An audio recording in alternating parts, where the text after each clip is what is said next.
Well, there's a major reason why they patch denim vests versus leather. This thing took me forever to put this patch. These patches aren't on here right now. I was going to put one over it. I probably won't put a subdued Confederate flag over it because it already has a Confederate flag. I don't think Cooters will look right on there. It'll look right on front. You know, I like that Hagaco gasoline. Like it's on there.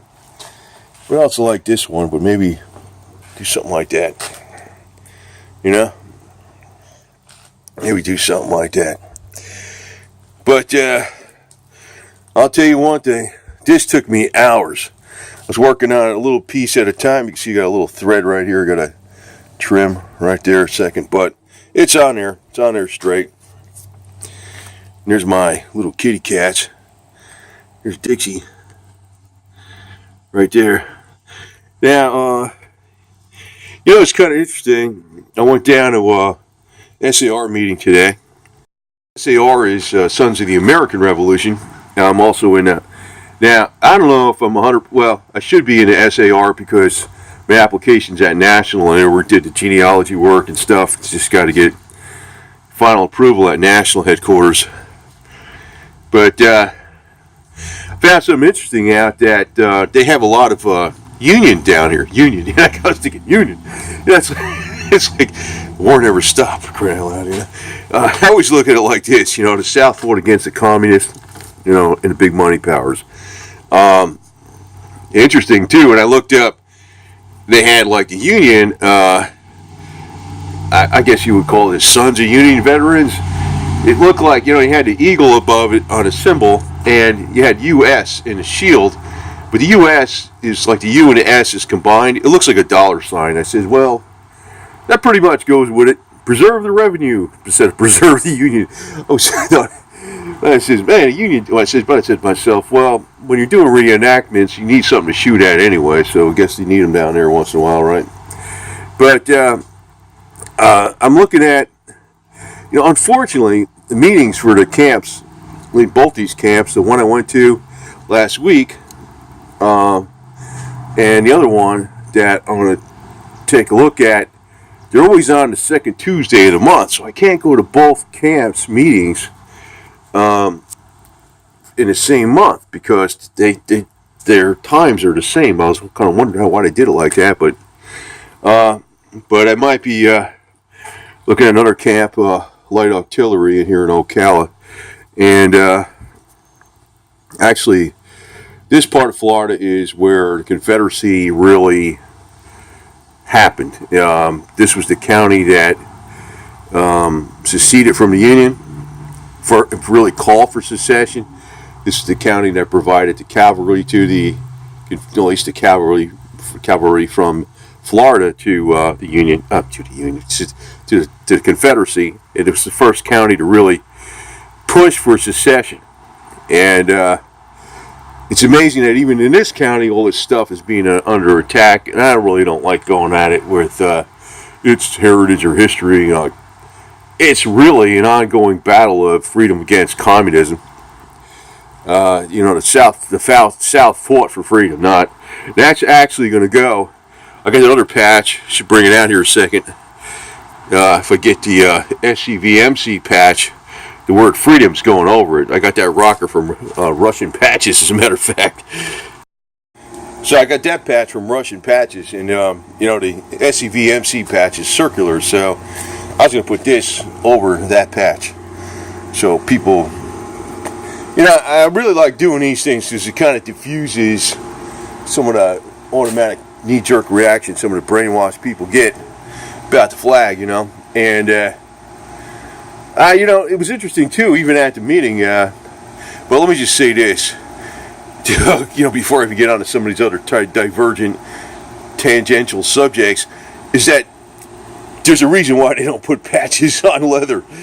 Oh, man, is that difficult to freaking sew. It's not hard to sew if you're using one of these Speedy Stitch or alts, which you can use with tan thread or black thread.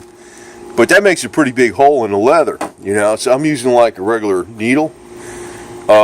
And I'm using like the needle nose vice grips to push the needle through and stuff. It's a breeze doing this. That's why they use a denim vest. I mean, patching up something like that takes a million years. Now, the other vest I got is leather, so that's going to take some work to put, the big circular patch on here. Yeah, but it'll get done. But that took me a lot of hours. I was working on an hour here, an hour there, for the last couple of weeks. I mean, it probably took me 10 hours to freaking sew that damn thing on here total. Not all in a row, but a lot of work. That's why you don't patch up leather too easy. Well, this leather is pretty thick. It's pretty thick stuff, man.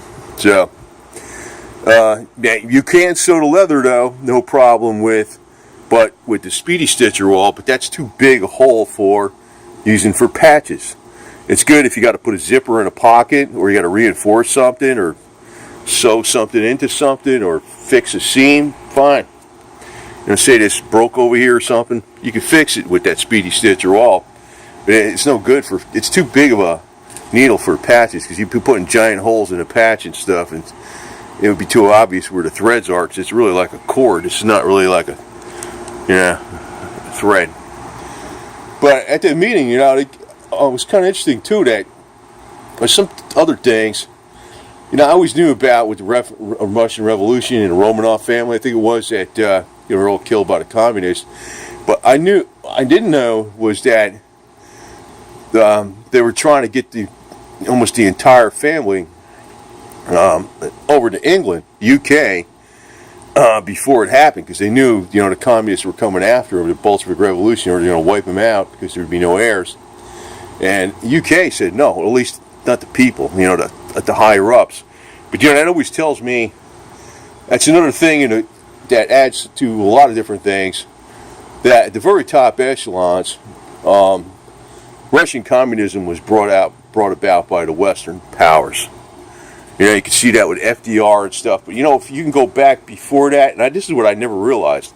If you go back to the 1800s in Europe, a lot of the communists were defeated. And you're talking like the mid-1800s, and 1848 or so.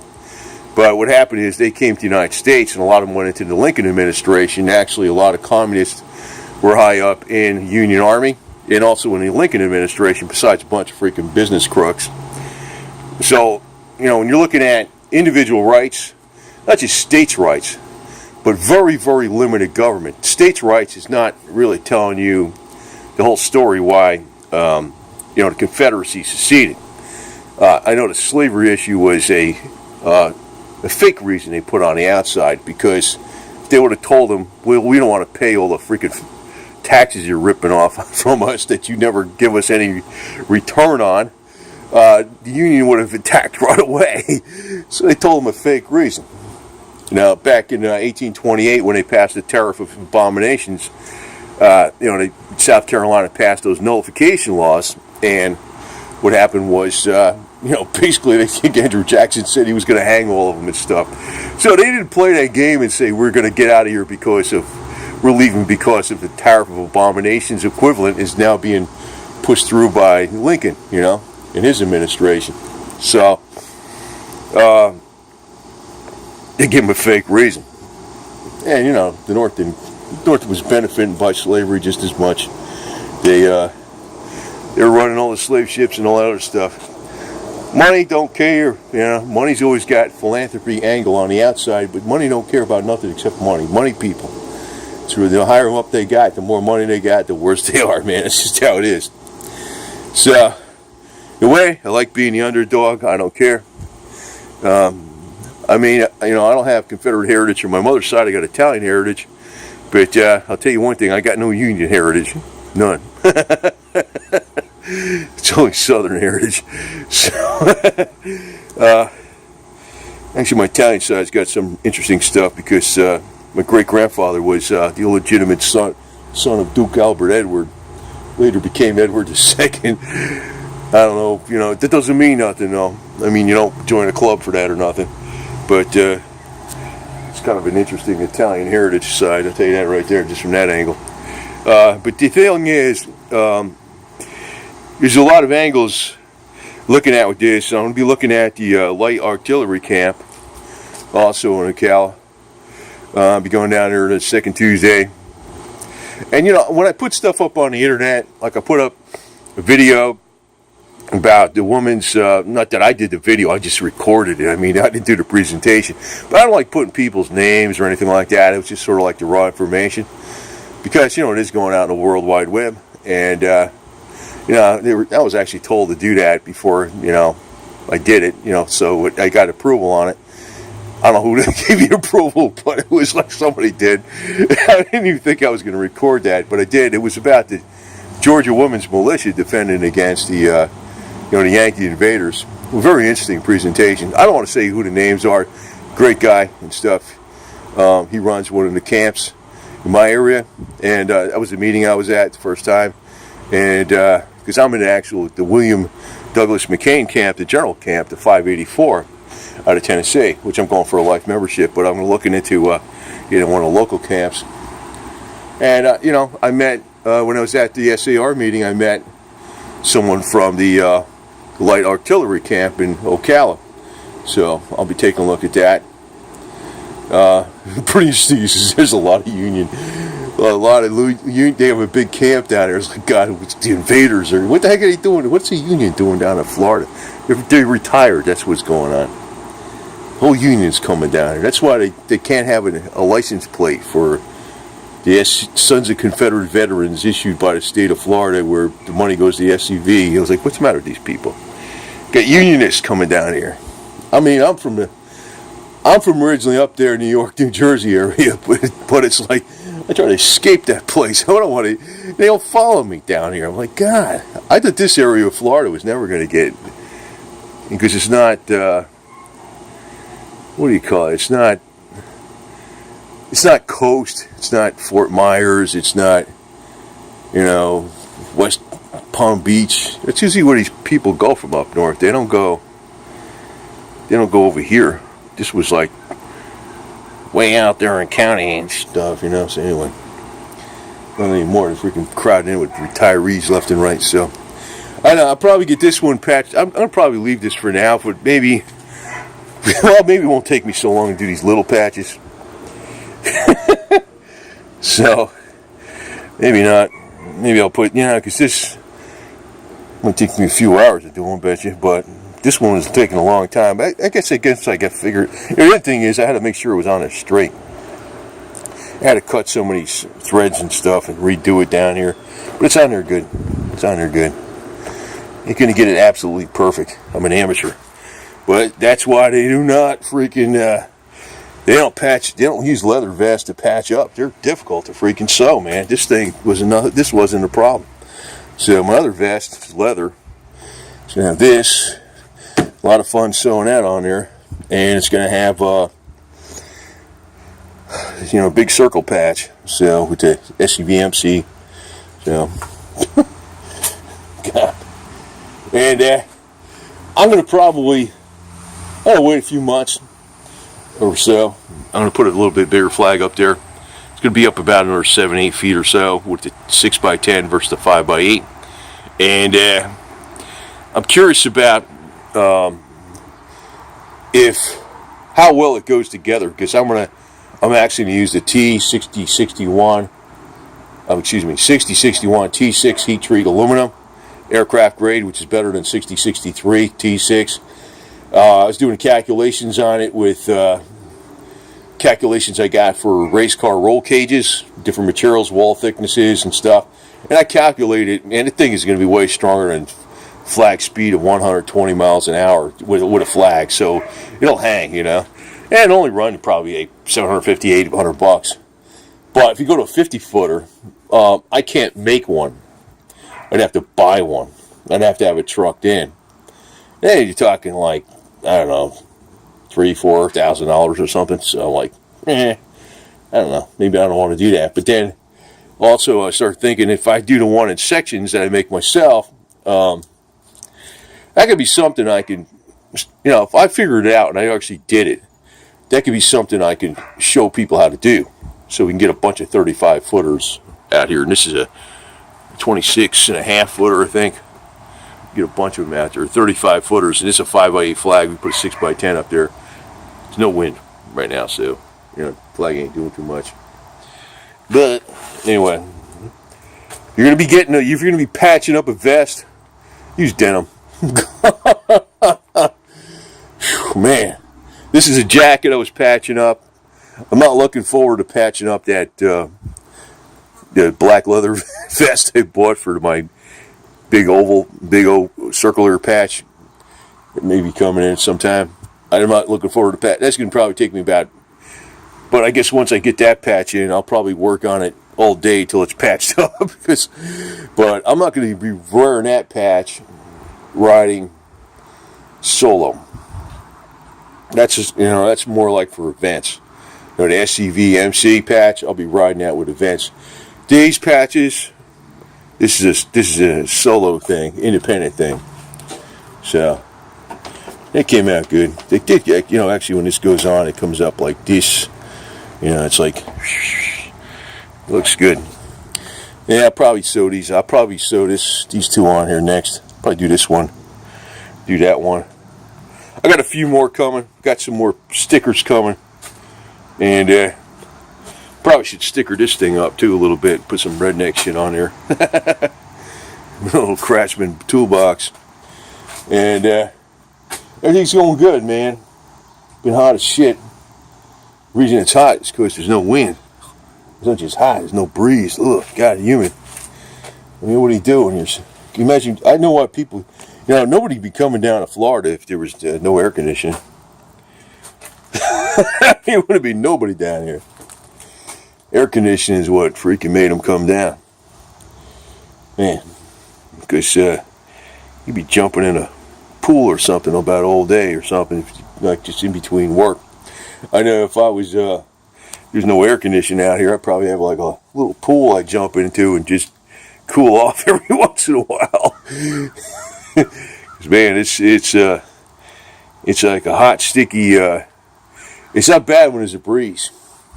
I don't mind even if it's like a 5-mile-an-hour breeze, but you look at that flag like that, it's hot as crap out here, even with the sun down, so coming down, so. I got some plans. I'm still got work doing on a motorcycle. I got to put the bearings in and stuff, and get that thing. It's okay though. I mean, I could probably use it to go anywhere right now. I don't think it's nothing's really wrong with it, but just to be extra maintenance, make sure everything's good to go. I'll probably patch this thing. I'll probably start patching the rest of this up tonight. I like this jacket though. It's a regular, true motorcycle jacket. It's kind of like the classic style. Not a lot of money, It's a short one. One thing that's bad about these short jackets is that, Colt Firearms. Yeah. Hartford, Connecticut. So, but it's got a lot of pockets on it, though. I like that. One thing I like about these shorter jackets, though, but it's not really a problem, though, with the windshield, is that, you catch a lot of breeze blowing up into you with the shorter jackets on. You want one a little longer, but with that windshield, this shorter jacket works pretty good.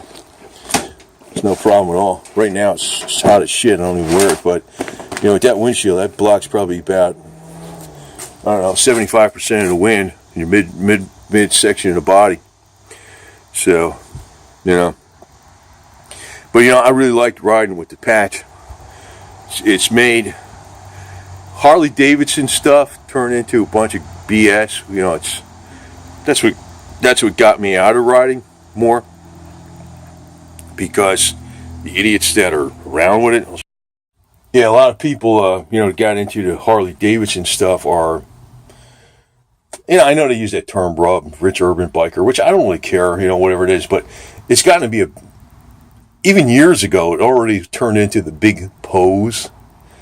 Somebody gets a bike and all of a sudden they start talking biker languages. They get a pierced ear and they get tattoos and, do whatever you want. But it's like, I never got into any of that stuff. I don't have any tattoos. I don't have any piercings or nothing like that. I got into motorcycles from bicycles, actually. I was in it was the bicycle I got into it from running.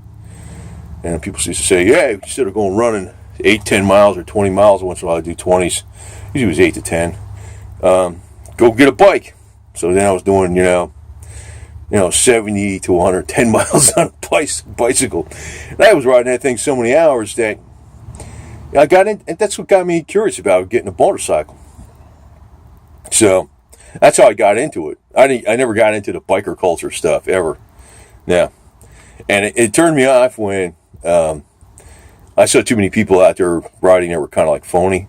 And that's what got me out of it. But then when I see the, riding with the patch, with the rebel colors, the rebels. Rebel isn't, it's secession, we're freedom colors. They're not rebels. They're trying to just break away. Independent colors. That's actually got me back in. That really got me more motivated. It takes a whole new twist to riding. You got you're riding with them rebel colors. Nobody's doing it. If everybody's doing it, I'm probably not going to want to do it. That's how it is.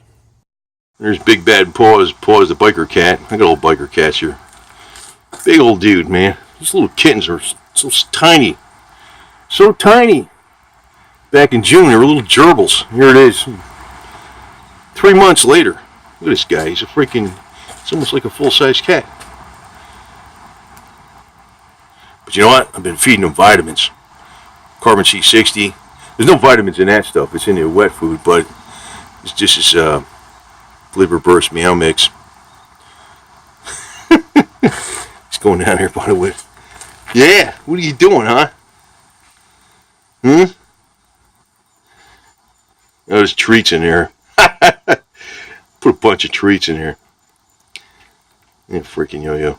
So, anyway, that's a wrap. Kind of talked a long time here, but just want to give you guys some updates on some things. And, I'm going to be fighting the powers, man. I'm going to be talking to damn heritage and, what do you call it? Not damn heritage. You know what I mean? That's being so defensive. Like heritage and history and heritage, not hate. It's Confederate honor, damn it. We're defending it. And I don't care if it ever gets real popular, but I don't want it to go away.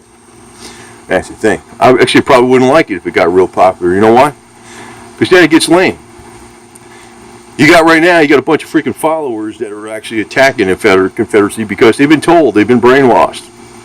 They don't know nothing. They don't look up nothing. They're a bunch of freaking, you know what I mean? But like I said, Harley was a lot more fun when nobody rode Harleys that much.